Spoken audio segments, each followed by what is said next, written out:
달력을 음력으로도 또 헤아리는 우리 문화권에 있는 사람들에게는 새해를 두 번 맞는 경험이 참 좋은 것 같습니다. 특별히 올해처럼 1월 1일이 주일과 겹쳐버려서 휴일이 한번 사라질 뻔했는데 그래도 구정이라고 부르는 음력설을 통해서 우리가 또 쉴 수 있을 뿐만 아니라 또 한편은 우리가 새로운 해를 다시 한번 마음에 새겨볼 수 있는 기회가 생긴다는 점에 있어서 좋은 것 같습니다. 그러나 우리가 양력설로 새해를 맞을 때 송구영신 예배 또 우리가 첫 예배를 드렸던 거 기억하시나요? 그때 제가 메시지를 전하면서 책 한 권을 언급한 적이 있는데 혹시 책 제목 기억나십니까? 성경이 아닌 것은 그렇게 중요하게 기억을 안 하시죠. 네. 칼 포퍼라는 사람이 쓴 추측과 논박이라는 책을 제가 언급을 한 적이 있습니다. 우리는 새로운 걸 굉장히 좋아하는데요. 우리 뇌는 새로운 것에 대해서 굉장히 많은 가치를 부여합니다. 그것이 무엇이든 새로운 것, 변화를 좋아하는데요.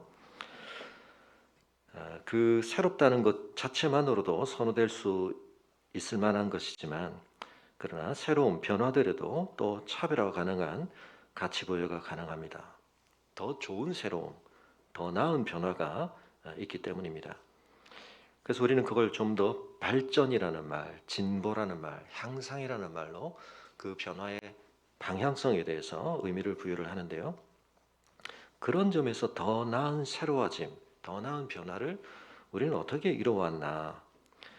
그 중에서도 특별히 과학이라고 하는 분야가 우리에게 가져다 준 인간 정신과 노력이 이루어온 변화와 새로움의 추구 방식 중에 가장 성공적인 것으로 여겨지는 이 방식은 어떻게 우리에게 더 나은 새로움을 준 것인가? 많은 사람들이 거기에 대해서 의견들을 제시했습니다만 칼 포퍼가 생각할 때는 그것이 과학자들이 가지고 있는 어떤 태도 또 과학자들이 사용하는 방법 속에 뭔가 특별함이 있기 때문인데 그것을 어떻게 규정할 것인가? 대담하고도 올바른 예측을 추구하되 신랄한 논박과 비판, 반성을 통해서 그것을 확인해 간다. 예측도 중요한데 포퍼에게 있어서 무게중심은 신랄한 논박 쪽에 있습니다. 비판적 합리성, 가장 놀라운 변화, 새로워짐, 결국 성공의 나무와 열매는 비판과 반성의 토양에서 자라나고 결실되는 것이다. 그렇게 말해볼 수 있겠습니다. 정말 소중한 새로움, 나은 변화, 그것의 수준이나 가치는 결국 비판과 반성의 수준과 가치로 귀결되고 환원된다. 그렇게 볼 수 있다는 것입니다. 기독교가 정말 진리를 추구한다고 할 때 거짓과 부정을 벗어날 수 있는 힘은 가장 비판적이고 반성적인 어떤 작용에 대해 거부하는 것, 그것이 변화시키기 어려운 것에 대해서 그것을 비판하고 반성할 수 있음을 통해서 가능했다. 그렇게 봐야 할 것입니다.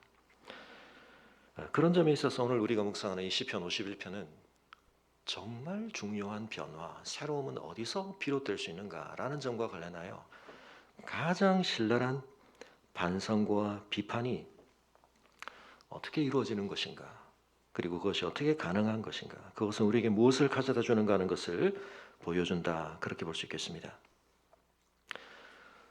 과학이 이룬 업적들이 많지만 적어도 근대 과학혁명의 완성판이라고 할 수 있는, 물론 그 자체도 이제는 많이 반성되고 비판되고 있습니다만 근대 역학을 완성한 뉴턴이 그 역학을 정리를 하면서 몇 가지 역학 법칙을 밝혔죠. 그 첫 번째가 뭡니까? 뉴턴 역학 법칙 1번 관성의 법칙입니다. 사실 오늘 우리에게는 너무 당연해서 하나만 하는 소리 같습니다. 그러나 그 이전 시대의 세계관으로부터의 엄청난 변화를 매듭 짓는 데 있어서 이 제1법칙은 굉장히 중요한 토대를 만드는 것입니다. 물리학적으로 이전에 혼재하고 있었고 공존하고 있었던 또 당연시되던 전제와 생각에 엄청난 반성과 비판이 담겨 있는 겁니다. 관성의 법칙이 뭘 얘기합니까? 외부로부터의 힘이 가해지지 않으면 멈춰있던, 운동을 하지 않던 물체는 그대로 그 상태를 유지하고, 운동을 하고 있었던 물체라면 또한 그 상태를 계속 유지한다. 하나만 한 소리처럼 들리시죠? 근데 우리 이전 시대는 어떤 생각이 가능했냐면, 힘이 굳이 가해지지 않더라도 물활론이라고 하는 게 있습니다. 물질 자체 속에서 어떤 운동을 만드는 게 생길 수 있다. 거기에 대해서 데카르트도 강한 선을 그었죠. 오직 인간의 정신만, 인간의 영혼만, 인간의 스피릿만 그런 스스로의 활성화가 가능하고 물질의 모든 특성은 그것이 불가능하다는 데 있다. 뉴턴이 그것을 역학법칙으로 분명하게 못을 박았습니다. 그래서 우리는 오늘날 압니다. F = ma, a. 가속도가 생기려면 가속도는 뭐가 결정하느냐? 외부로부터 가해진 힘입니다. 근데 그때 m이 뭐죠? 질량입니다. 질량. 그래서 질량이라는 걸 우리가 뭐라고 말할 수 있냐면 변화를 거부함의 정도, 그렇게 말해볼 수도 있습니다. 힘이 가해져서 A를 변화시키려고 할 때 이 M이 중요한 변수가 되는데요. 물론 우리가 체험적으로 경험하는 것처럼 새 아무리 결심을 해도 내 몸무게가, 내 몸의 질량이 잘 변하지 않는다, 그런 의미가 아니고 질량이라는 놈은 그 자체가 변화를 거부하는 겁니다. 그래서 모든 물리 현상의 변화라는 건 무엇으로 가능하다? 힘이 가해져야 됩니다. 그래서 변화가 생겼다? 그 결과로 우리는 힘이 작용했다는 것을 분명히 생각할 수 있는 것입니다. 그러므로 더 큰 변화, 더 좋은 변화가 일어났다? 어떤 힘이 가해진 것이죠? 더 큰 힘, 더 좋은 힘이 가해진 것입니다. 근데 여러분, 물질만 변화를 거부하는 게 아니라 사실은 물질보다 어떤 의미에서는 더 중요한 우리의 정신, 우리의 영혼 안에 영적으로 훨씬 더 강력한 관성이 작용하고 있습니다. 그것을 우리는 죄라고 부릅니다. 자기중심성, 이기심, 나를 내 삶의 구심점으로 삼으려고 하는 이 태도, 꿈쩍하지 않고 우리의 삶을 블랙홀로 만들어갑니다. 모든 것을 왜곡시키고 뒤틀고 빨아들입니다. 그래서 지난주에 말씀드렸던 것처럼 마르바돈이라고 하는, 돌아가셨지만 우리 영성 신학자가 창세기에 대해서 뭘 얘기했다고요? 창세기는 결국 우리의 큰 관점을 바꾸는 것이기 때문에 거기서 우리가 알아야 할 것이 있다. 우리가 저마다 특별한 사람, 고유한 사람이 되는 것은 하나님께 초점을 맞출 때만 가능하다. 이것은 어떤 기법을 터득하거나 규칙을 따름으로써 이루어지는 것이 아니라 있는 그들의 하나님이 있는 그들의 우리를 빚으시도록 허락함으로써 이루어지는 것이다. 그 결과 우리의 태도와 행위는 하나님이 본래 창조하신 의도대로 회복되고 정의를 위한 열정이 점화되며 남녀의 관계는 변화된다. 원래 이루어져야 할 모습들로 새로워지고 변화된다는 것입니다.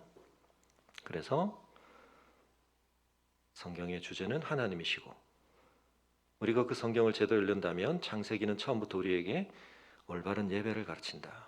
내가 경배받는 것이 아니라 하나님께서 예배받으셔야 한다는 우리의 삶의 무기중심의 변화, 그것이 너무나 중요한데요.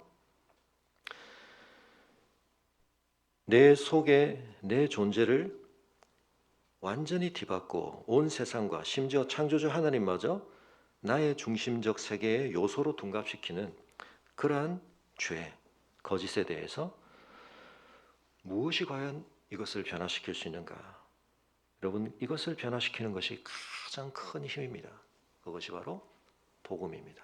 그것이 바로 은혜의 힘입니다. 오늘 이 시편에는, 너무나 유명한 이 시편은 참회시라고 알려져 있는데요. 성경에서 시편 중에 참회시가 7편 있다 말씀을 드렸죠. 6편, 32편, 38편, 뒤쪽에는 102편, 130, 143. 근데 7편 중에 51편이 한가운데 있습니다. 위치상 한가운데 있을 뿐만 아니라 참회시 중에 가장 대표적인 참회시고, 그래서 저희 교회의 8 암송 성구 중에 시편 51편이 들어가죠. 우리가 이 시편에 대해서 표제를 통해서도 잘 알려져 있습니다. 이 시가 어떤 배경에서 기록되었는가? 다윗이 밧세바와 동침한 후 선지자 나단이 그에게 왔을 때, 여러분, 성경이 진리를 전한다라고 하는 것에서 우리가 여러 가지 관점에서 이야기를 할 수 있지만, 앞서 말씀드렸던 것처럼 성경이 얼마나 비판과 반성을 우리에게 제대로 보여주는 그런 기록인가 하는 것을 어떤 의미에서 이 시편 51편이 확인시켜 주는 것입니다. 다윗이 누구입니까? 이스라엘 역사에서 가장 이상적 지도자로 간주되는 인물입니다. 여러분, 사람들은 한번 이상화된, 우상화된 존재에게 가해지는 비판을 굉장히 불편해하고, 특별히 그 대상의 위대성이나 특별함과 자신이 지키기 원하는 가치가 긴밀히 연결되어 있을 때, 즉 그 존재의 어떤 모습들, 어떤 측면이 내가 추구하는 가치의 대변자로, 표상이라고 동일시될 때 그 대상에 대해서 가해지는 비판이나 공격을 자신에 대한 위협으로 간주하고 가능한 모든 자원과 노력을 기울여서 그것을 막으려고 하고 끝까지 부정하고자 하는 경향성을 보이는 것이 일반적입니다. 다윗이 이스라엘의 역사와 관련하여 자기들의 민족적 자부심과 너무나 중요하게 연결되어 있기 때문에 다윗을 비판한다? 일반적으로 자민족 중심주의의 관점에서 자기 민족의 우월성을 입증하고자 역사를 기술하는 관점에서 보면 오늘 시편 51편 같은 것은, 그리고 이 시편 51편의 배경이 되는 사무엘하 11장 12장 같은 것은 성경에서 지워지거나 찢어졌어야 됩니다. 그런데 성경은 그것을 버젓이 우리에게 보여주고 있습니다.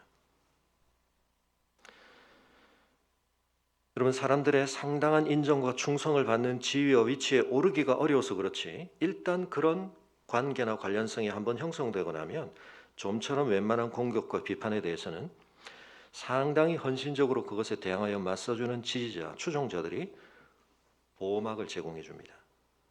그리고 그런 보호막 아래에서 권력자나 지도자는 훨씬 더 심각하게 타락하고 부패해가는 것입니다. 그래서 칼 포프가 열린 사회와 그 적들, 비판과 반성에 대해서 열려 있어야 되는데 그걸 막아버리는 시스템, 계속 땜질하는 시스템, 그게 어마어마한 설명력을 가진 것처럼 보이지만 점성술이든 막시즘이든 프로이트의 정신분석학이든 그게 왜 우리에게 진정한 진리를 가져다주는 과학하고 분리가 되어야 되는가? 그건 비판과 반성이 열려 있지 않다는 겁니다. 그러나 성경은 어떤 인간에 대해서도 영웅화를 시도하지 않습니다. 그런 의도와 목적을 품고 기록되었다면 쓰여지지 말아야 하고 보존되지 말아야 할 내용이 성경에는 버젓이 기록되어 있고 손상되지 않은 채 우리에게 전해주고 있는 것입니다. 여러분, 우리가 성경 통독을 통해서도 봤습니다. 창세기를 마감하면서 제가 대문글에 썼죠. 여러분, 우리가 볼 때 요셉의 이야기 얼마나 아름다운 이야기입니까? 말도 안 되는 고난을 겪는데 형들에게 그렇게 말도 안 되는 악행을 당하고 억울한 일을 당하고 답답한 일을 겪는데 그럼에도 불구하고 그가 하나님 앞에서 품은 비전 때문에, 물론 그가 미성숙한 모습들도 있었지만 점점 하나님의 그 뜻 가운데 자신을 세워가면서 순전하고 경건하게, 그러면서 결국 하나님의 형통함을 자신만 누리는 것이 아니라 다른 사람에게 드러내는 세상의 빛과 소금의 모습. 근데 여러분, 그 요셉의 이야기가 흘러가는 가운데 단편이 하나 끼어들어와 있죠. 유다의 얘기입니다. 요셉을 팔아버린 형들 중에 대표격으로 그 유다의 이야기와 요셉의 이야기는 굉장한 대조를 분명히 우리에게 보여줍니다. 근데 여러분, 유다 이야기에 뭐가 담겨 있습니까? 제가 참 통독 때마다 그냥 우리 아이들은 안 읽었으면 하는 성경 중에 하나죠. 너무 지저분한 얘기입니다. 근데 신약으로 갑자기 넘어와서 예수님의 족보를 우리가 펼쳐놓고 볼 때 이왕이면 아브라함, 이삭, 야곱까지 3대에 걸쳐서 멋지게 언약이 계승되어 왔으니까 야곱에게 참 많은 문제가 있었지만, 여러분, 그렇게 완결된 역사를 계승할 사람으로 야곱의 그 많은 아들들 중에 누구 이름이 나오면 우리는 좀 더 자부심을 느낄 수 있을까요? 요셉이죠. 요셉. 근데 거기 누가 등장합니까? 유다가 등장합니다. 근데 족보에는 반복과 변형이 있다고 말씀을 드렸는데, 여러분, 앞에 아무도 여성 이름이 등장을 안 했지 않습니까? 아브라함의 사라, 이삭의 리브가, 야곱의 라헬 언급을 안 하다가 갑자기 누구에서 아내 이름이 나올까요? 그 아이를 낳은 여인 이름이 나올까요? 다말입니다. 그런 건 기록 안 하면 모르는 사람은 모르고 지나가잖아요. 유다가 누구하고의 관계에서 낳았는지 콕 집어서 다말입니다. 근데 오늘 이 다윗의 이야기에 관련해서 예수님 족보이면 기가 더 차죠. 어떻게 됩니까? 그렇게 여인들이 이름이 간간히 언급되는데 이방인이거나 하나님의 언약 백성의 관점에서 볼 때 주변인들입니다. 라합, 룻. 근데 그 변형의 반복성 안에서도 그러면 일관되게 가면 다윗이 누구와의 관계에서 나왔다고 하면 좋을까요? 여기 이름이 있으니까 바세바 하면 되잖아요. 예수님 족보에 근데 뭐라고 되어 있습니까? 바세바라고 되어 있지 않습니다. 우리아의 아내. 그거는 역사를 모르는 사람이 봐도 갑자기 비판력이 발동되죠. 아니 다윗이 왜 남의 아내하고 사이에서 애를 낳았어? 이해가 되십니까? 오늘 우리 사회에서 문제가 되는 게 뭐죠? 내가 잘못했습니다 하면 되는데 그걸 다른 말로 덮고 또 다른 말로 합리화하고 하려다 보니까 문제가 더 커집니다. 문제를 덮기 위해서, 은폐하기 위해서 또 다른 악이 허용되고 더 깊은 어둠 속으로 잠겨 들어갑니다. 성경은 그렇게 하지 않습니다. 예수님은 육조조상의 특별함의 은덕을 입고 자신의 특별함을 입증할 수 있는 분으로 등장하신 분이 아니라 이 역사 속에서 우리는 다 덮어버리고 찢어내버리시고 감추고 싶은 이야기들을 다 들춰내시면서 그 희망 없는 이야기, 그 절망스러운 이야기, 그 비참하고 수치스러운 이야기들을 다 끌어안으시고 주님은 오셔서 그 이야기 속에 새로움을 만들어내시는 겁니다. 그게 복음의 능력입니다. 우리가 다시 한번 새해를 바라보면서 우리의 새로움은 어떻게 이루어지는 건가?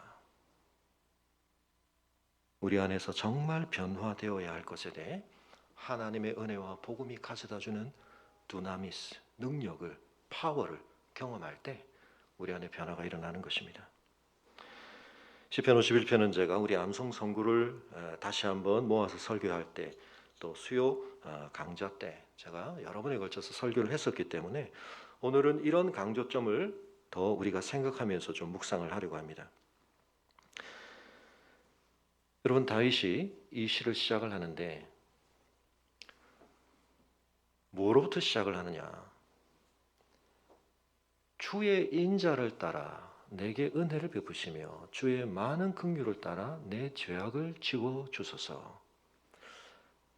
이 전체 내용을 제대로 이해하지 않고 보면 한편은 굉장히 좀 주제넘은 주장을 하는 것처럼 보입니다. 자신의 죄를 굉장히 가볍게 여기기 때문에 죄의 사함에 대해서 하나님의 은혜를 기대할 수 있음에 대해서 이 사람이 굉장히 주제넘게 이런 요청을 함으로써 기도를 시작하는 것이 아닌가. 여러분 그렇지가 않습니다. 우리가 뒤에서 보게 되겠지만 다윗은 자신의 죄에 대해서 참담한 심정을 가지고 통렬한 반성을 하고 있습니다. 그런데 여러분 회개는 뭐로부터 비롯되는가? 나의 비판성만 가지고 나의 반성적 사고의 탁월함만 가지고 생기는 게 아닙니다. 우리 안에 있는 이 죄성이라고 하는 것은 어떤 방식으로든 그걸 계속 거부합니다. 그리고 또 한편 우리가 회개랑 굉장히 비슷해 보이지만 자기 혐오에 빠지거나 자기 연민의 깊은 늪에 빠지는 게 우리를 변화시키지도 않습니다. 뭐가 변화시킵니까? 하나님이 누구이신가? 이 진리가.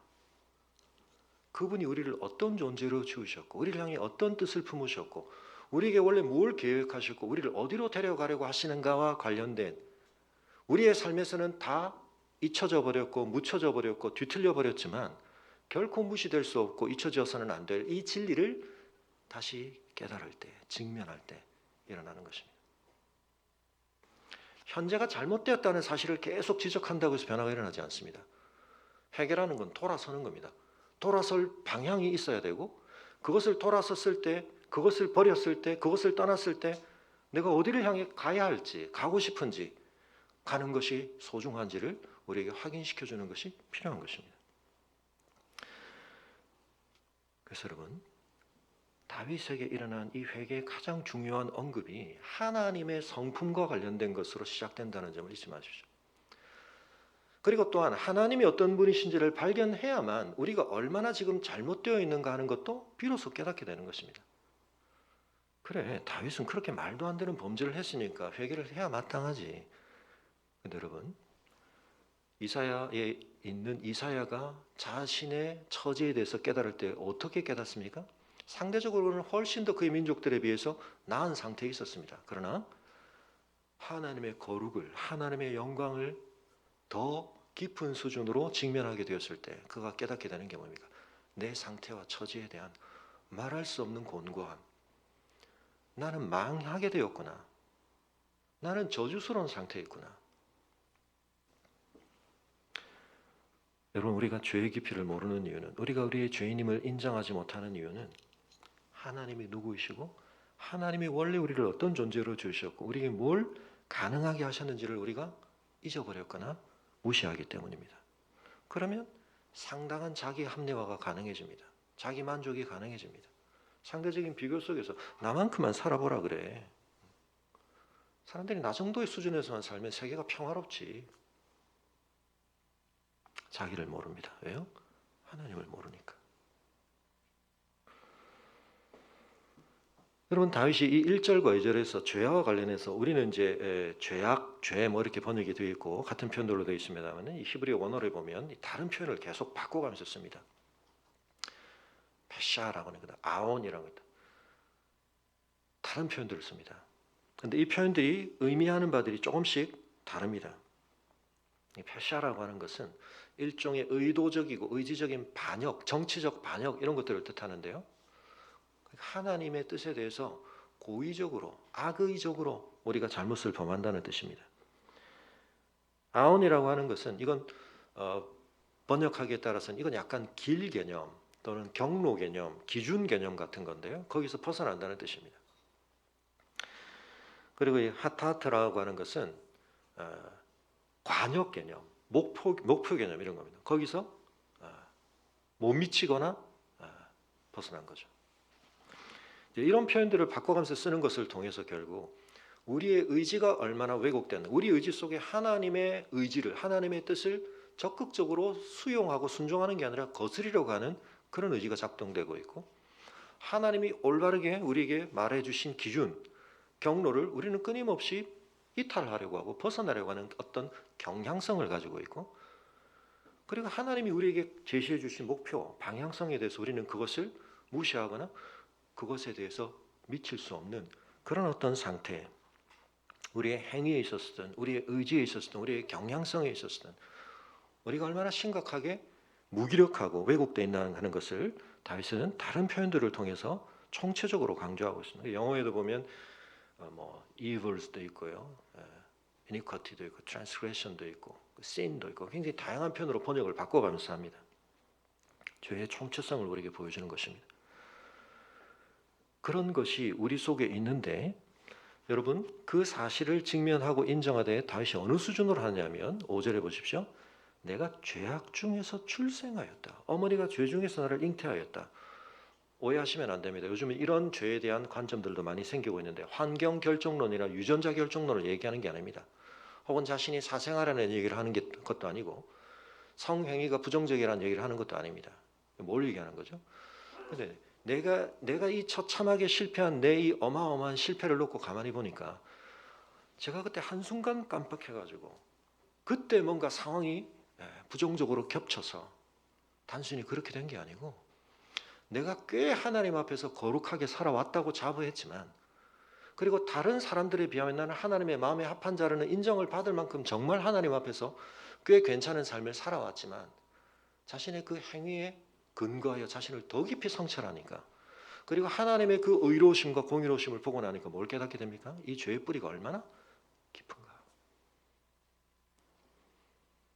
내 자아식적 기억 속에 존재하지 않지만 내가 출생할 때부터 어머니의 모태에서부터 사실은 내가 그런 죄의 끊임없는 영향력과 경향력성 속에 갇혀 있었구나 깨닫게 된다는 것입니다.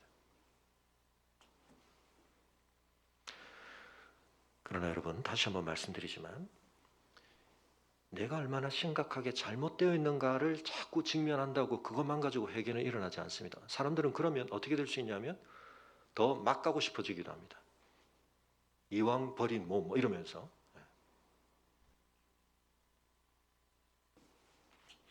앞서 그 죄라고 하는 개념들이 근본적으로 어떤 긍정성을 전제하고 있는 거죠. 하나님의 의지, 하나님의 뜻, 하나님이 제시해 주신 기준, 길, 하나님의 목표. 그러므로 거기에 대한 부정적인 평가가 가능한 것인데요. 그래서 여러분, 하나님은 어떤 분이신가? 그럼에도 불구하고 왜 하나님께 우리가 회개할 수 있는가? 그분이 어떤 분이시기 때문입니까? 인자를 가지신 분이시며 우리에 대해서 자비를 베푸시는 분이시기 때문이라는 것입니다. 하나님의 그 인자하심, 언약에 따른 인자하심.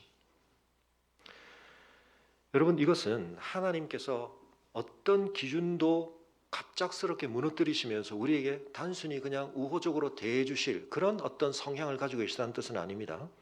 왜냐하면 다윗은 자기의 죄가를 인정하되 그 죄가 항상 내 앞에 있다고 말을 하면서 4절에 뭐라고 말하냐면 내가 주께만 범죄하여 주의 목전에 악을 행하였사오니 주께서 말씀하실 때 의로우시다 하고 주께서 심판하실 때 순전하시다 하리다.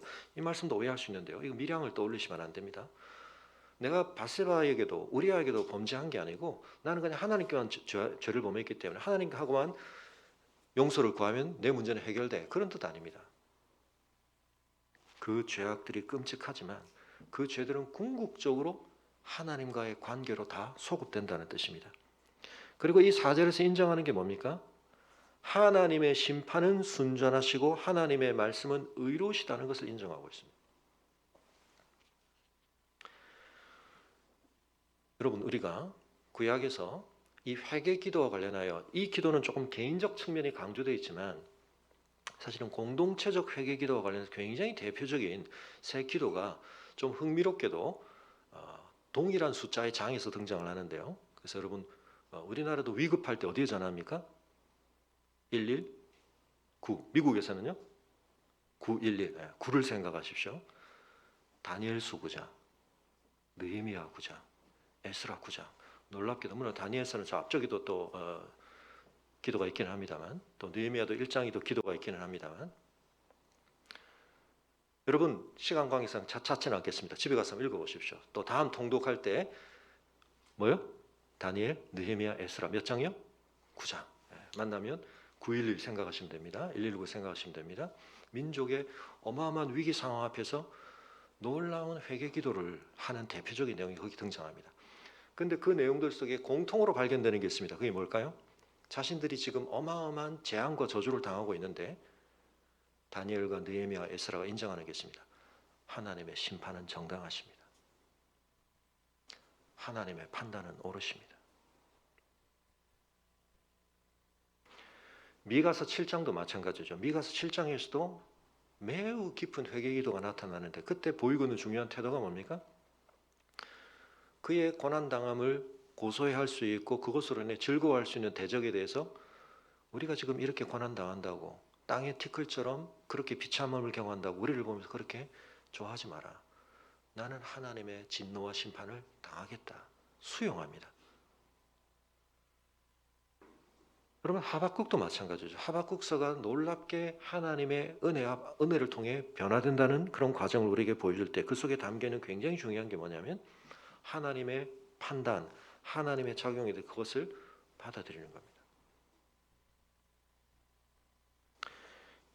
여러분 그 가장 결정판 중에 하나가 욥기죠. 욥기는 사실 해도 해도 너무한 전개된 상황과 욥 자신의 그 토로하는 내용만 듣고 보면 하나님은 어떻게 이러실 수가 있나? 근데 그리고 욥기가 어떻게 끝납니까? 욥이 입을 닫는 것으로 끝납니다. 우리가 정말 알아야 하고 우리에게 정말 제공돼야 할 모든 판단의 근거와 모든 사실을 우리가 총체적으로 정말 다 고려하게 될 때 우리가 하나님 앞에서 내리게 될 가장 중요한 판단 중에 하나는 뭐냐면 하나님의 심판은 결코 왜곡되지 않는다. 하나님은 죄와 어둠에 대해서 반드시 징계하시고 심판하시는데 그 판단에 대해서 우리는 하나님이 미스하셨다, 오판하셨다, 불의하게 행하셨다라고 말할 수 없다는 것. 여러분 그것이 하나님의 성품이자 하나님의 본질이십니다. 물론 이럴 수는 있습니다.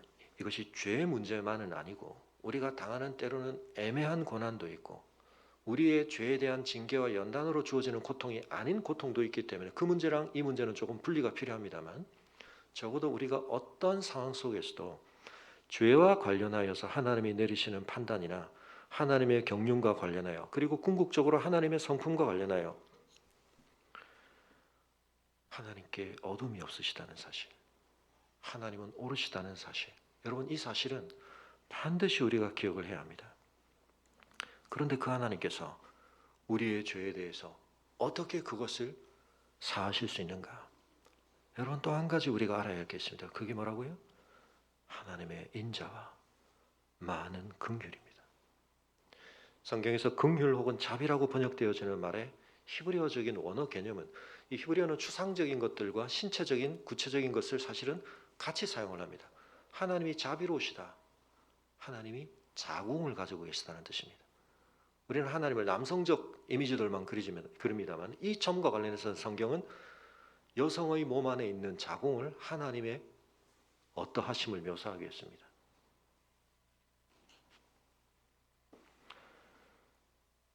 그래서 여러분, 내 행위를 근거로, 내 공로를 근거로 내가 축적해놓은, 하나님 제가 이것 좀 잘못했지만 제가 앞에 잘한 거 많이 있잖아요. 그걸로 좀 퉁칩시다. 하나님 그걸로 좀 어떻게 만회시켜주세요. 경감시켜주세요. 그럴 수 있는 게 아닙니다. 우리의 공로나 우리의 업적이나 우리의 어떠함으로는 하나님 앞에 우리가 죄 사함을 구할 수가 없습니다. 오직 하나님의 어떠하심을 근거로, 하나님의 어떠하심 때문에 우리는 죄의 심각성을 깨닫기도 해야 하지만, 하나님의 어떠하심 때문에 우리는 그 죄에 파묻혀 있을 필요도 없고 그 죄에 장악당할 필요도 없습니다. 하나님의 인자와 긍휼을 바라보며 그것에 호소하는 것입니다. 내 죄악을 지워주소서, 은혜를 베푸시며 죄악을 지워주소서, 내 죄악을 맑게 쓰시며 내 죄를 깨끗이 씻하소서. 또 다른 표현들을 씁니다. 잉크를 지우는 것처럼, 세탁 빨래를 하는 것처럼, 제사를 드리는 것처럼, 이 다른 어떤 용어들을 쓰고 있는데요, 삼중적으로 이 표현들을 쓰면서 그 모든 것이 하나님의 은혜 베푸심 안에서 나에게 죄 사함의 용서를 베푸시는 하나님의 행위로 나타나 주기를 간구하고 있는 것입니다. 6절에 보면 보소서 주께서는 중심이 진실함을 원하시니 내게 지혜를 은밀히 가르치시리다. 이 은밀함에 대한 해석도 여러 가지 분분한 의견이 있습니다만, 여기서도 사실은 우리가 태어나기 전 상황을 얘기한다고 보는 것이 일반적인데요. 그러니까 한편 우리는 죄악 중에서 출생하고 어머니의 죄 중에서 잉태되었다라는 원죄의 개념을 가질 수도 있지만, 또 한편 우리가 기억하지 못하고 우리가 다 헤아리지 못하는 가장 깊은 중심과 가장 은밀한 그곳에서부터 하나님은 이미 우리에게 뭘 기대하고 계시는가? 진실함을 기대하고 계시고 지혜를 가르치신다는 것입니다. 이것은 대조적인 것입니다. 한편 우리 안에 하나님의 형상됨이 있기 때문에 하나님은 그것을 포기치 않으시고 우리를 변화시키기를 원하십니다. 우슬초로 나를 정결하게 하소서. 우슬초라는 것은 구약에서 나병 환자를 정하게 하거나 시체와 접촉한 부정해진 사람, 그 사람을 접촉에 대해서 정결하게 할 때 피를 뿌리거나 생수를 뿌리거나 재를 뿌리거나 할 때 사용되는 도구입니다. 다시 말하면 자기가 지금 죄로 인하여 나병 환자처럼, 아니 죽은 시체처럼 됐다는 것을 고백하는 것입니다. 그런데 내게 즐겁고 기쁜 소리를 들려주시사 주께서 꺾으신 뼈들도 즐거워하게 하소서. 앞쪽의 회개시에서도 참회시에서도 이 뼈에 대한 얘기가 나, 하나님의 진노가 우리를 누를 때 뼈가 쇠한다, 그런 표현이 있습니다만 제휴법적인 표현이죠. 뼈는 우리의 모든 기관 속에 펼쳐져 있고, 그 다음에 이 뼈가 꺾인다는 것은 그 뼈에 의해서 보호되고 있는 신경이 손상되기 때문에 엄청난 고통 아니겠습니까? 그런 고통을 느낀다는 것입니다. 뭐로 인해서요?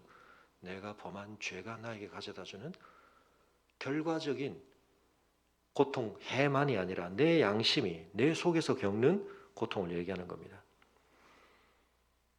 즐겁고 기쁜 소리, 하나님을 진정으로 찬양할 때, 우리의 영과 삶이 올바를 때 우리가 진정으로 누릴 수 있는 그 참된 것을 죄는 막아버립니다. 못 누리게 합니다.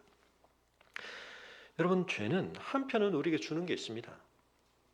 근데 자주 말씀드리지만 우리가 기회비용을 고려하지 않으면 우리가 뭘 잘못 썼는지를, 우리가 얼마나 말도 안 되는 교환을 하고 있는지를 우리가 깨닫지 못하는 거죠. 어린아이들이 10,000원짜리 하나 들고 가가지고 초코파이 하나, 초코파이가 이제 많이 비싸졌나요? 네. 하나 달랑 들고 오면 아이는 만족스럽습니다. 자기한테는 아무 의미가 없는 종이 조가리를 넘기고 자기가 즉각적으로 만족을 느낄 수 있는 걸 얻어왔으니까. 근데 우리는 알죠. 그건 좋은 교환이 아닙니다. 그건 얻은 게 아닙니다. 잃어버린 것입니다. 잘못 사용한 것입니다. 우리의 삶의 소중한 기회와 자원과 권한과 자유와 이 모든 것들을 우리가 얼마나 잘못 교환하며 사는가. 그걸 통해서 정말 우리가 누렸어야 할 진정한 즐거움과 기쁨을 맛본 적이 없으면 우리는 거기에 동의할 수 없죠. 왜 나는 좋은데? 마약을 하니까 나는 좋은데? 조금만 지나보면 그것이 자신의 건강을 얼마나 심각하게 손상시키고 자신의 삶 전반을 얼마나 회복 불가능하게 붕괴시킬지를 아는 지혜가 없으면 그 상태를 계속해서 진행하게 되는 것입니다. 근데 여러분, 마약만이 아니죠. 우리의 삶의 온갖 그 자체로는 꼭 악하다고 말할 수 없는 것에 대한 탐닉에서부터 시작을 해요. 우리가 정말 추구해야 하고 맛보아야 할 우리 영의 진정한 기쁨과 즐거움을 누려본 적이 없으면 우리는 이 교환이 얼마나 심각하게 잘못되었고 그것이 우리의 삶을 얼마나 황폐하고 공고하고 비참하게 만드는지를 느낄 수조차 없는 것입니다. 그래서 여러분, 하나님의 선하심을 맛보고 하나님의 은혜 아래서 내 영혼이 진정으로 하나님을 참되게 예배할 때 누리게 하시는 그 영혼의 깊은 만족을 unspeakable glorious joy를 우리가 알지 못하면 마틴 로이드 존스 목사님이 빌립보서를 강의하면서 한 중요한 편이죠. 말할 수 없는 영광스러운 즐거움, 베드로전서에서 나오는 개념입니다. 우리가 하나님의 은혜 안에서 맛보는 그 말할 수 없는 영광스러운 기쁨을, 희락을 누리지 않으면 여러분 결국 신앙생활을 지탱하는 것도 결국 뭐죠? 자기 의로 하는 겁니다. 겨우겨우 견디면서 가는 겁니다. 주의 얼굴을 내 죄에서 돌이키시고 내 모든 죄악을 지워주소서. 하나님이여 내 속에 정한 마음을 창조하시고, 이때 창조라는 표현은 창세기 1는 바로 그 표현 그대로입니다. 없는 것 가운데 만물을 지으신 하나님의 창조. 그래서 여러분, 우리 안에 선한 것은 하나님에 의해 재창조되어야 합니다. 정직한 영을 새롭게 하소서. 그리고 이 새로움은 여러분, 우리의 가장 깊은 영역에서 일어나야 합니다. 새해를 맞이하면서 우리의 연봉도, 우리 통장에 찍혀있는 우리 은행의 잔고의 숫자도 자릿수가 변화되면 참 좋겠죠. 근데 여러분, 그 변화보다 훨씬 중요한 변화가 우리 모두에게 꼭 필요합니다. 뭐죠? 정한 마음, 정직한 영, 이게 새로워지고 이게 하나님의 은혜 안에서 변화되지 않으면 우리의 삶에 통장의 잔고의 숫자가 자릿값이 몇 개가 바뀌어도 여러분 우리의 삶이 새로워지지 않습니다. 그렇기 때문에 가족 관계가 더 파탄날 수 있습니다. 나를 주 앞에서 쫓아내지 마시며 뭘 제일 두려워하죠? 죄를 경험하고 나니까 사실 뭘 깨닫게 됩니까? 버젓이 왕으로 계속 살았습니다. 근데 진정한 왕 되신 하나님 앞에서 그가 마치 폐위된 것처럼 살았다는 걸 압니다. 여러분, 다윗이 계속 왕으로서의 권한을 가지고 힘을 가지고 영광스럽게 맛있는 거 먹으며 살았습니다. 얼마나요? 나단이 오기까지 정확한 시간을 추정할 수는 없지만 바세바가 아이를 낳고 그 아이가 나중에 병드는 출생이 이후니까 적어도 9개월 지난 겁니다. 1년 가까운 세월 동안 여러분 다윗이 괜찮게 살았습니다. 근데 지금 돌아보니까 그때가 다르게 보이는 거죠. 내가 하나님 앞에 쫓겨난 삶을 살았구나. 이스라엘의 현존하는 왕 사울에게 쫓기면서 정말 비참하게 살 때도 다윗의 영혼에 뭐가 있었습니까? 찬송이 있었습니다. 근데 그 기간 동안 다윗의 인생에 찬송이 없습니다. 아무도 그를 쫓지 않습니다. 사방이 대적을 다 제압했습니다. 그러나 진정한 영의 왕 되신 하나님 앞에서 그는 유리방황하고 있었던 겁니다. 성도들이 자기 영적 상태를 제대로 들여다봐야 됩니다. 사람들이 보기에 그럴듯하게 살고 있으면 자기가 괜찮게 사는 줄 착각하는데요. 하나님 앞에서 폐위된 상태, 하나님 앞에서 아무 상관없는 상태, 하나님의 의에서 쫓겨난 상태, 하나님이 우리에게 마련해 주신 왕 같은 제사장의 그 존귀한 삶에서 이탈된 상태, 우리가 그걸 비참하게 생각해야 됩니다. 기도를 하러 앉았는데 기도가 안 되는 상태, 여러분 그것 때문에 가슴을 쳐보셨습니까? 말씀을 펼치고 앉았는데 말씀이 나에게 모래알처럼 느껴지는 상태, 내 입의 꿀과 내 영의 양식이 아니고. 말라기가 뭐라고 말한 거야? 이 일이 얼마나 번패스러운 거야. 왜 통독을 찾고? 이 일이 얼마나 번패스러운 거. 지난주 우리가 봤습니다. 이스라엘이 뭐는 하고 있었다고요? 제사는 계속 드렸다는 겁니다. 그러니까 아모스와 말라기 사람이 뭐라고 말씀하십니까? 누가 내 성전 문누가 좀 닫아라. 쟤들이 좀 내 마당 그냥 밟고 안 지나가게. 형식적인 제사는, 의식적인 제사는 계속 드리는데 나하고 아무 상관없는, 우리 속에 정한 마음이 창조돼야 합니다. 정직한 영이 새롭게 돼야 됩니다. 그러고 나서 보면 내가 버젓이 괜찮게 살았다는 시간이 주님 앞에서 쫓겨난 상태랑 다를 바 없었구나. 주의 성령을 내게서 거두지 마소서. 물론 여러분 구속사적으로는 이 기도를 좀 다르게 해야 됩니다. 왜냐하면 구약시대는 성령께서 간헐적으로 제한된 사람들에게 임하셨기 때문에. 그러나 오늘 우리는 성령께서 오순절 이후로 임하셨기 때문에 성령이 우리를 떠나시지는 않습니다. 성령은 내주하십니다. 우리가 마지막 하나님 나라에 들어가는 순간까지 우리에게 인쳐지신 성령께서는 우리를 결코 떠나지는 않으십니다. 다만 그러나 현상적으로는 유사한 걸 경험할 수 있습니다. 성령이 우리 안에 계시나 성령이 근심하며 계시고 심지어는 우리가 성령을 소멸한 것처럼 느껴지는 영적 상태를 경험할 수 있습니다. 주의 구원의 즐거움을 내게 회복시켜 주시고. 그래서 여러분 이 시가 굉장히 어둡고 침울하고 무거운 것 같지만 이 시의 깊은 곳으로 들어가면 다윗이 여러분 우리에게 뭘 말해주고 있습니까? 영혼의 진정한 즐거움, 하나님 앞에서 누리는 진정한 즐겁고 기쁨에 대해서 말하고 있습니다. 그런데 여러분 한 가지 좀 우리가 주목해야 할 것은 자원하는 심령을 주사 나를 붙드소서. 아니 자원하는 심령은 내가 만들어내야지 자원하는 심령도 받으면 그게 자원인가? 여러분 여기 중요한 우리 인간론의 교정이 필요한 부분이 있습니다. 우리의 생명 자체가 하나님께 창조된 거기 때문에 우리 안에 있는 가장 선한 것도 결국은 어떻게 돼야 되죠? 하나님의 은혜로 빚어져야 하고 하나님의 은혜로 말미암아 제대로 작동되는 겁니다. 그래서 여러분 내가 자원하는 심령으로 하나님께 뭘 드렸다. 알고 보니까 그 자원하는 심령도 뭐였다는 거죠? 하나님의 은혜 안에서 가능한 거였구나. 하나님이 분명히 사무엘서에서 다윗에게 기뻐하시며 사무엘 7장에서 뭘 인정하십니까? 네가 나를 왜 이렇게 기특한 마음을 내 성전을 짓겠다는 마음을 지은 것을 하나님이 기뻐하시며 그에게 축복하십니다. 그런데 여러분 다윗이 지금 마음으로 돌아보니까 그 자원하는 마음 내 소유 내 재산이 아니었고 하나님의 선물이었고 하나님의 은혜의 토양 안에서 내가 피워낼 수 있는 꽃이었구나 알게 되는 겁니다.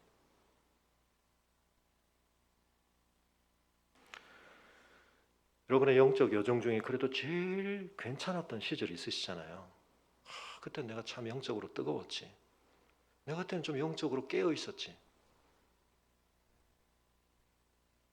근데 돌이켜보니까 그것도 내가 영성이 탁월해서 내가 열심히 특심해서 내가 이루어낸 업적이 아니고 하나님이 은혜로 그것을 가능케 하신 토양 안에서 그랬던 거구나. 근데 여러분 그걸 간절히 사모하는 마음은 우리의 몫입니다. 뭐 하나님이 그걸 좋아하시면 저를 그렇게 되게 만들어 주시든지요 말든지요 그게 아닙니다. 우리가 간절하게 사모해야 되는데요. 그 간절한 사모함이 결실되는 것은 하나님의 은혜입니다. 그리하면 내가 범죄자에게 주의 도를 가르치리니 죄인들이 주께 돌아오려 서원을 합니다. 이 베푸르신 은혜가 자기 안에만 그치는 것이 아니라 하나님의 놀라운 은혜를 선포하고 드러내는 것이 되도록 하겠다. 하나님의 나의 구원의 하나님이여 피 흘린 죄에서 나를 건지소서. 내 혀가 주의 의를 높이 노래하리이다. 주여 내 입술을 열어주소서. 내 입이 주를 찬송하여 전파리다. 아니 자기 입인데 자기가 열면 되지. 근데 그 입을 열었을 때 나오는 진정한 찬송이 자신의 삶에서 영에서 피어나오기 위해서는 1차적으로는 그것과 모순되고 그것과 충돌되는 죄가 하나님에 의해서 온전히 사해져야 하고 그 사죄의 은총에 감화 감동되어서 자신이 그 찬송을 드리고 싶은 것이기 때문에 하나님께서 저의 이 죄를 사해 주시면 제가 이 찬송을 이제 부르고 싶습니다. 마음껏 하나님을 찬양하고 싶습니다. 내 입이 주를 찬송하여 전파리다. 그리고 지난주에 있었던 편의 주제와 동일한 게 나오죠. 주께서는 제사를 기뻐하지 아니하시는, 제사 전체를 싫어하신다는 뜻은 아닙니다. 그러나 단순한 형식적이고 의식적인 제사, 그건 받지 않으신다는 것입니다. 제사의 본질은 무엇인가? 지난주에 뭐죠? 감사. 그렇지 않으면 내가 드렸을 것이라. 짐승을 몇 천 마리 바치는 거 얼마든지 할 수 있습니다. 근데 지금 하나님 앞에서 내가 드릴 제사는 그게 아니라는 거죠. 주는 그런 의미의 형식적, 의식적 번제 자체를 기뻐하시는 것이 아니라 하나님이 양의 피에 취하시고 소의 살에 굶주리셔서 하시는 게 아니다. 지난주 시편에 있었죠. 하나님께서 구하시는 제사는 뭐라고요? 여러분, 구약의 제사에서 굉장히 중요한 규정들이 있습니다. 하나님께 드려지는 제물의 속성과 관련하여 뭐가 없어야 됩니까? 상함이 없어야 됩니다. 흠이 없어야 됩니다. 완전하고 온전해야 됩니다. 근데 여기서는 지금 무슨 제물을 드립니까? 상한 걸 드리겠다는 겁니다. 상한 뭘요? 심령을. 통회하는 마음을. 왜요? 하나님은 상한 제물은 멸하시지만, 안 받으시지만 우리의 마음의 통회는 받으신다는 겁니다. 그리고 오히려 그것이 훨씬 중요하다는 겁니다. 그래서 예수님께서도 바리새인의 기도, 상대적으로 자기가 얼마나 의롭고 자기가 하나님 앞에서 얼마나 뿌듯한지를 하나님께가 아니라 길 어귀에 서서 많은 사람들이 더 볼 수 있는 인플루언서가 될 수 있는 접점에 딱 서가지고 막 선포하고 있는 기도, 하나님이 안 들으신다는 거예요. 하늘을 향해 감히 고개를 들지도 못하고 나는 죄인이로소이다. 통회하는 세리 기도를 들으신다. 바리새인의 경건을 하나님이 안 받으시고 저 우리에게는 너무나 끔찍한 민족의 원수와 같은 세리를 하나님이 받으신다고? 하나님은 중심을 보시기 때문입니다. 그렇게 되면 은택으로 시온의 선을 행하시고 예루살렘 성을 쌓으소서. 그때 주께 의로운 제사와 번제와 온전한 번제, 그때는 마음껏 드리겠습니다. 수소를 드리겠습니다. 그리고 하나님의 성이, 왕이 범죄했기 때문에 이 시온 전체가, 예루살렘 전체가 하나님의 진노 속에 있는데 내가 하나님 앞에 바로 되어 왕으로서의 통치를 회복하기를 원합니다. 그런 기도를 하고 있는 것입니다. 사랑하는 성도 여러분, 한 해를 우리가 새롭게 시작하면서 시편 51편 왜 이렇게 좀 무거운 걸로? 여러분, 우리 속에 어마어마한 무거운 짐을 우리가 짊어지고 있습니다. 우리의 삶이 새로운 변화를 가로막는 어마어마한 관성과 중력을 우리가 경험하고 있는데 그게 너무 익숙해져가지고 우리는 그걸 그냥 당연시합니다. 그게 뭐죠? 죄가 우리를 짓누르고 있습니다. 이 죄의 관성을 벗어나면, 이 죄의 중력을 벗어나면 얼마나 우리가 가벼워지는지 모릅니다. 얼마나 우리가 할 수 있는 게 많아지는지 모릅니다. 우리의 삶을 통해서 얼마나 화려하고 얼마나 하나님 앞에서 영광스러운 열매와 빛깔과 향기들이 나는지 모릅니다. 근데 우리가 그걸 못하고 있습니다.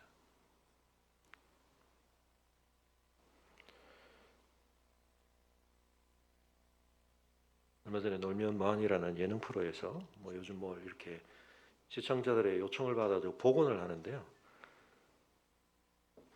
갤로퍼라는 차를 부모님이 그냥 계속 가지고 있었는데 이걸 바꿔달라.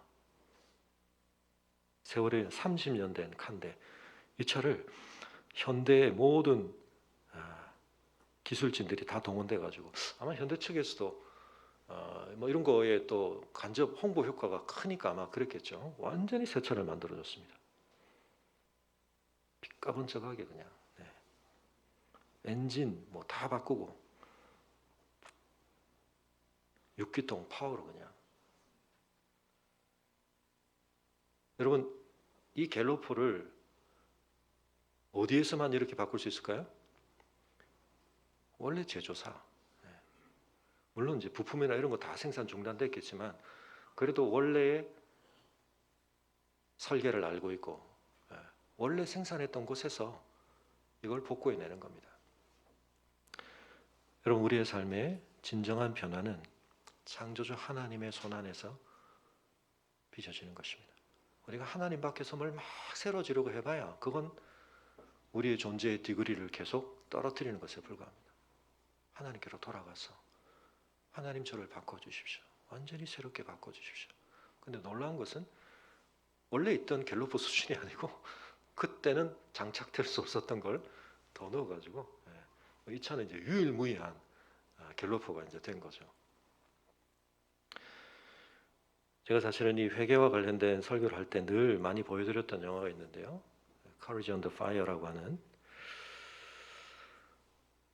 배경 설명 간단하게 다시 한 번만 드리면, 이 썰링 중령이라고 하는 사람은 어떤 훈장을 수여하는 일에 있어서 그 일의 적합성을 확인하는 그런 어떤 역할을 부여받습니다. 사실은 원래 야전에서 탱크를 몰던 그런 군인이었는데 왜 그 일을 맡게 되었는가? 일종의 어떻게 보면 보직이 바뀐 건데요. 그 과정에는 또 다른 사연이 있었습니다. 어두운 야밤에 적과 대치하고 있다가 적의 탱크와 우리 아군의 탱크가 뒤섞인 가운데 빠른 판단을 내려야 되는데 적이 공격을 해오는 상황 가운데 포를 쐈는데 그 뒤엉킨 상황 속에서 자기 부하를, 자기 동료를 포로 쏘아서 사망에 이르게 한 것입니다. 그러나 이제 군 당국에서는 그걸 문제시 삼지 않고 그걸 덮어버렸습니다. 그리고는 이 사람을 이제 이런 역할을 맡겨준 거죠. 그래서 전쟁을 사람들이 계속 의미 있게 생각하기 위해서 전쟁 속에서 아름다운 미담을 찾아내고 여성 군인 중에 이 간호 장교 중에 어려운 상황 속에 들어가서 희생한 이 사람에게 훈장 주는 일을 이제 살피고 있는데, 근데 그 관련된 사람들하고 인터뷰를 자꾸 진행하다 보니까 이상한 점들이 드러나게 되는 겁니다. 뭔가가 가려져 있고 뭔가가 은폐되어 있는 것 같은데 그걸 이제 들추어가기 시작합니다. 그리고 거기에 가장 결정적인 키맨, 이 사람을 이제 만나서 이야기를 하는데요. 이 사람은 진실을 거부합니다. 말하기를 거부합니다.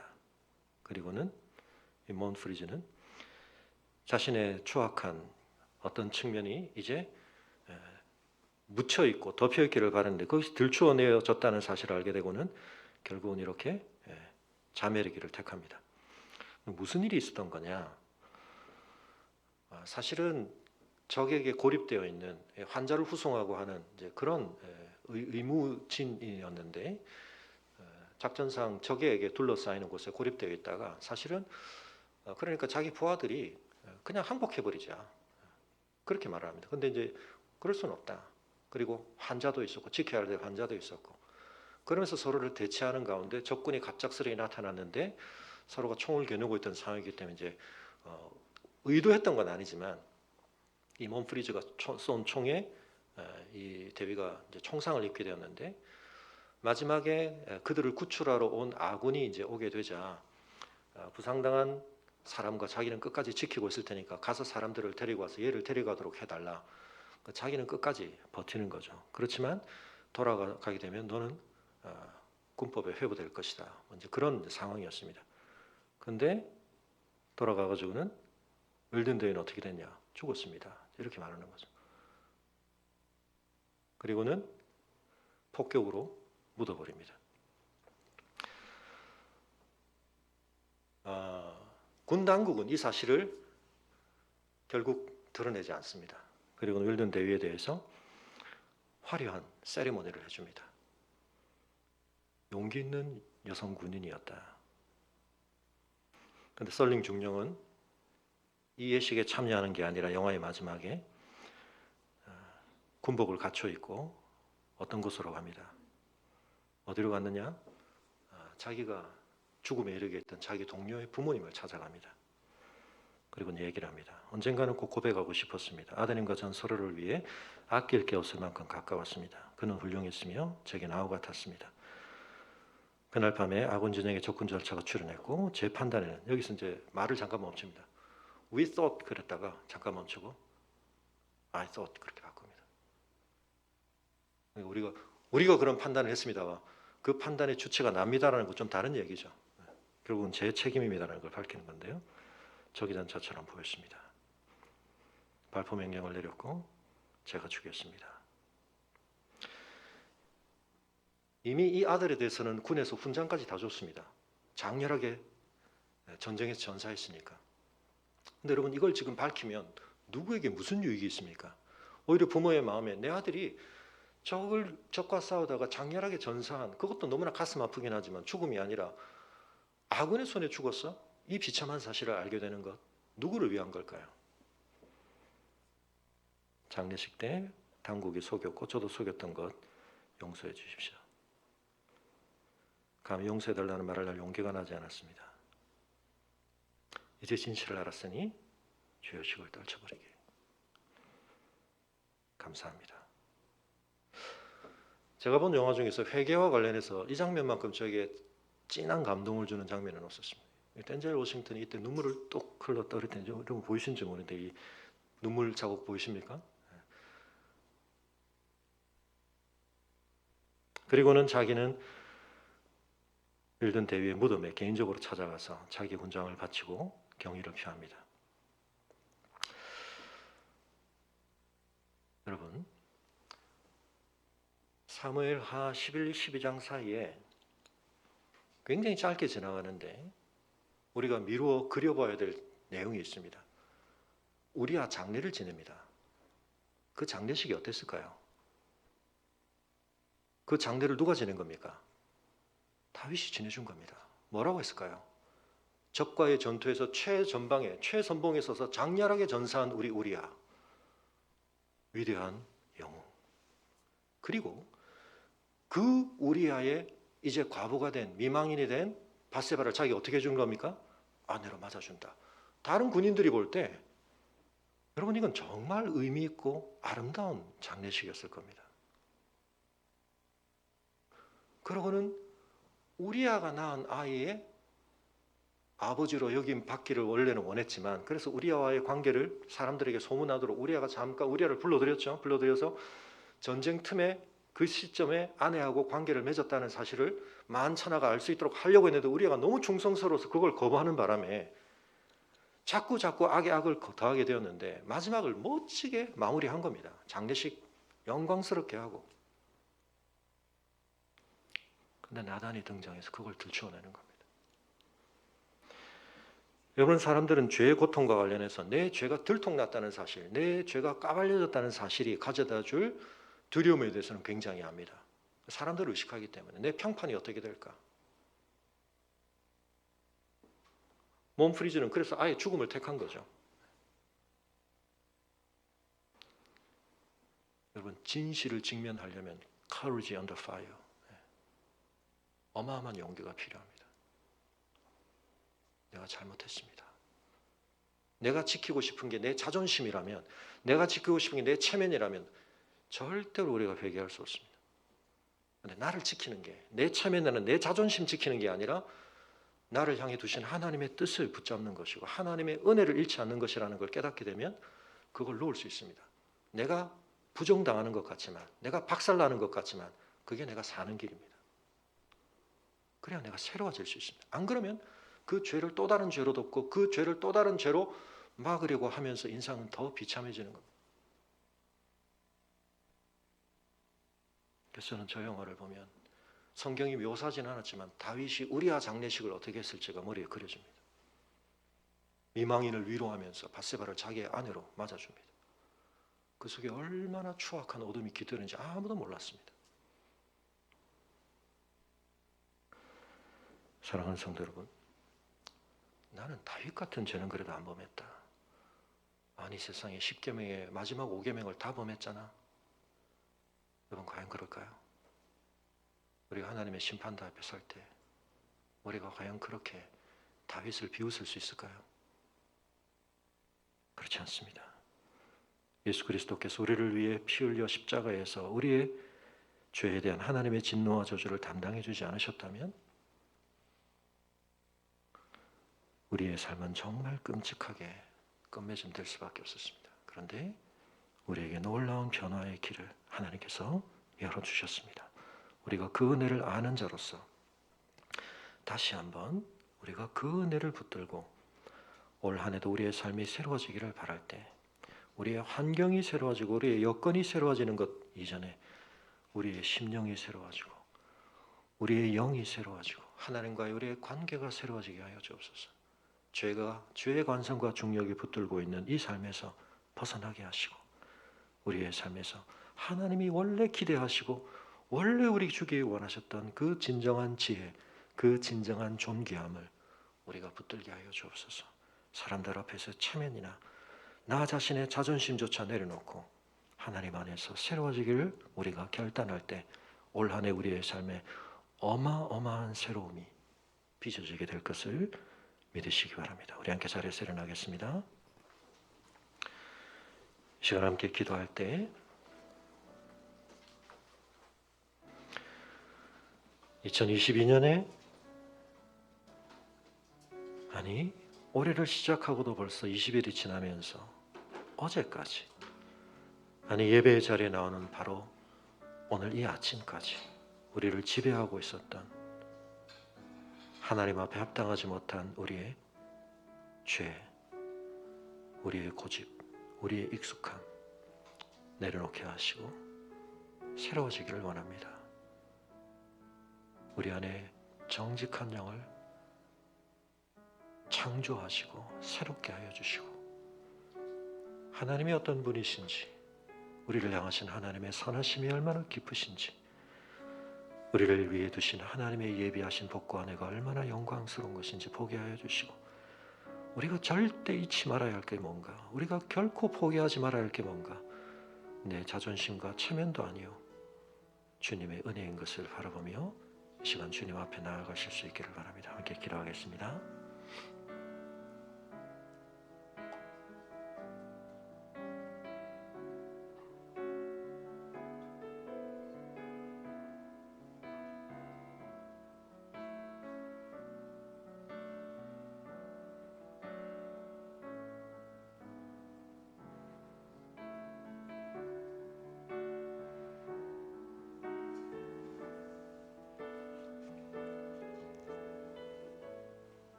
주님 큰 영광 받으소서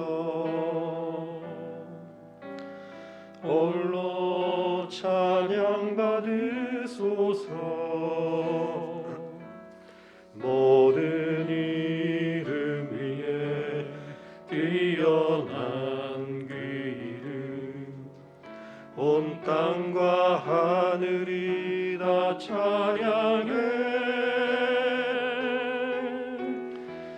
겸손하게 우리 무릎 꿇고 주 이름 앞에 영광 돌리세 모두 절하세 독생자 예수 주님께 찬양 드리리 모든 영광과 존귀와 능력 받으소서 받으소서 영광과 존귀와 능력 받으소서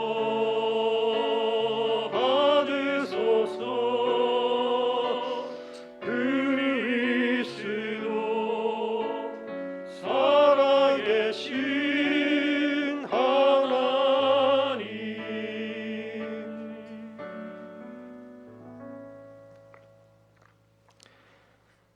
거룩하시고 어미로우시고 결코 어둠과 악과 타협치 아니하시는 참빛 가운데 계신 하나님의 영광 앞에 설 때 저희는 하나님의 형상으로 존귀하게 지음받았으나 행위가 부패한 자요 우리의 본성이 타락한 자요 우리의 의지로 이제 하나님의 영광을 거역하고 거스르기를 좋아하며 어리석고 무지하게도 죽음의 길을 달려가며 깨닫지 못하고 멸망하는 미련한 짐승처럼 죄악의 낙을 결코 바꿀 수 없는 하나님의 복들과 뒤바꿔버린 죄인인 것을 고백합니다. 아버지 하나님, 진리의 말씀 앞에서 하나님의 영광의 빛 아래에서 성령의 조명하심 아래에서 지난날 저희의 삶 가운데 하나님 앞에 너무나 패역했던 우리의 모습들,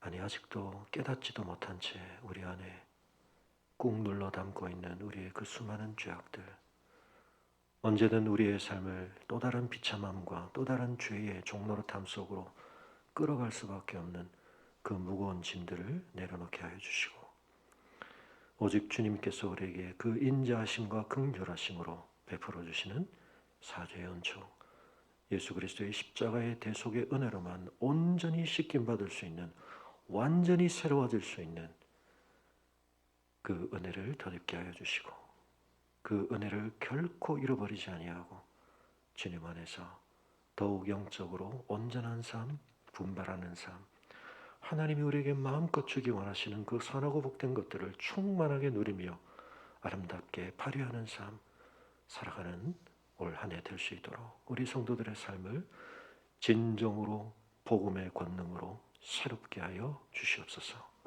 이제 우리 주 예수 그리스도의 은혜와 우리 아버지 하나님의 그 크신 사랑과 성령의 감화감동 교통하심이 날마다 죄를 회개하며 하나님께서 우리에게 주기 원하시는 선한 것들로 우리의 삶을 참되게 채워가기를 간절히 열망하는 성도들의 걸음이 지금부터 영원토록 함께 하시기를 간절히 축원하옵나이다.